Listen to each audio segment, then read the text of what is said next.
근데 이게 한도가 되게 야박한 게 100만 원이야. 500만 원을 납입해서 산다고 해도 100만 원이야. 그래서 이거는 부양가족이 있으신 분들, 그분들은 주로 챙겨야 되는 이제 공제들이 있는데, 자녀세액 공제 많이 물어보시죠. 자녀세액 공제랑 특별 세액 공제가 있습니다. 시리즈 보험료, 개인 보험료예요. 그 회사에서 4대 보험 내주는 거 아니고 개인적으로 드는 거. 그리고 의료비, 세 번째 기부금, 네 번째 교육비, 이렇게 있어요. 그래서 자녀세액 공제는 기본 부양가족 말고 8세 이상이 됩니다. 만이에요, 만.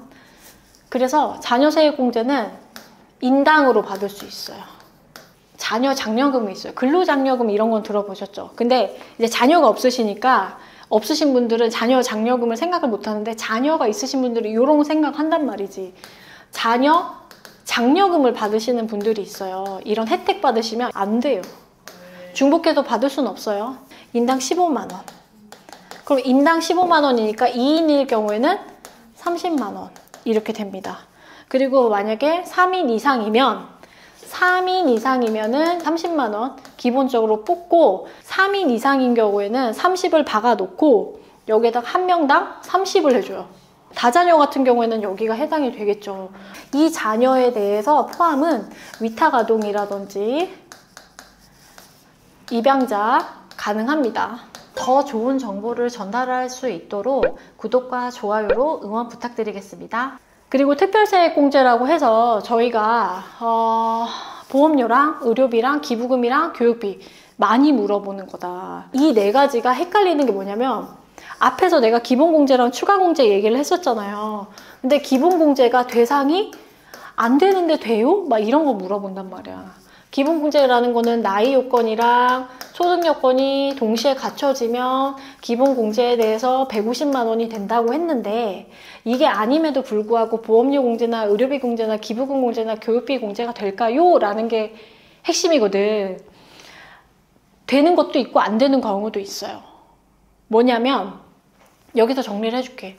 보험료 공제 같은 경우에는 개인 사적 보험료이기 때문에 기본 공제 대상이 되는 사람만 돼요. 이 보험료를 납입을 해도. 근데 이게 한도가 되게 야박한 게 100만 원이야. 왜냐면 이거는 정말 필요에 의해서 드는 사람도 있는데, 이거는 박하다. 어쩔 수 없다. 그리고 두 번째로 의료비 같은 경우에는 본인이라든지 65세 이상인 사람들 같은 경우에는 다 들어가요. 의료비는 좀 관대합니다. 이렇게 생각하시면 돼요. 단 의료비 같은 경우에는 주의할 사항이 뭐냐면, 신용카드 아까 총급여의 25%를 쓰는 게 공제의 의미가 있는데, 의료비 같은 경우에도 의미가 있으려면 총급여의 3%를 이상을 써야 의미가 있다. 연봉 5천이라고 3%, 150만 원의 이상을 이 사람들이 써야 공제에 해당이 된다. 기부금 같은 경우에는 뭐 법적인 거, 지정기부금, 종교기부금에 따라서 퍼센테이지가 달라요.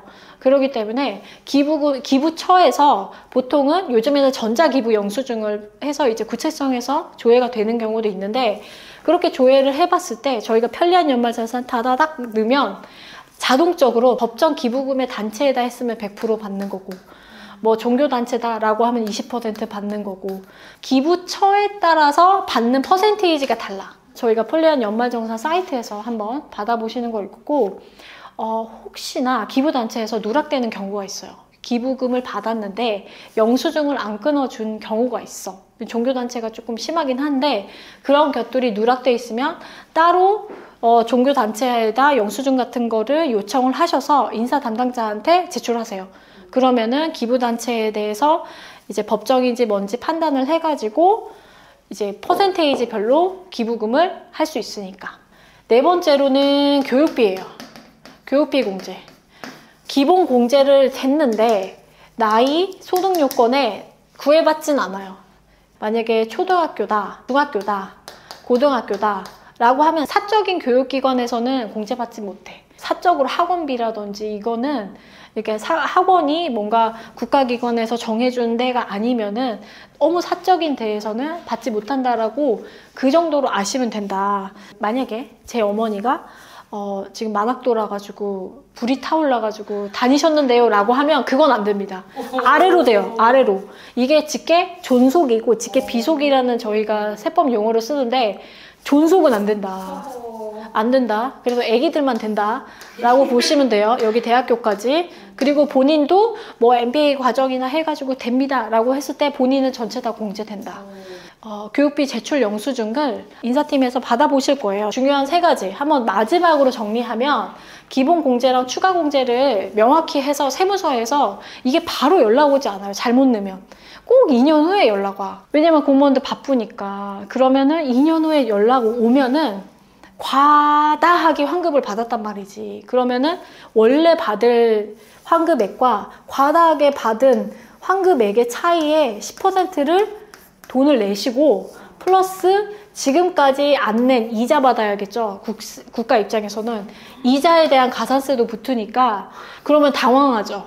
기본공제랑 추가공제에 대해서는 상대방 뭐 형제간에서도 그렇고 어머니 넣었어? 뭐 아버지 넣었어? 이거를 잘 확인하셔서 넣으셔야 돼요. 그냥 폐당된다고 넣으시면 안 돼요. 그래서 이게 제일 많이 세무서에서 연락 오는 것들이니까 잘 챙기시고 신입사원 같은 경우에는 신용카드 공제라든지 월세 공제 잘 챙기시고 3번째로는 자녀세액 공제랑 부양가족에 따라서 뭐 교육비 공제, 의료비 공제, 기부금 공제, 보험료 공제를 해당되는 거에 따라서 잘 받으시면 되겠습니다.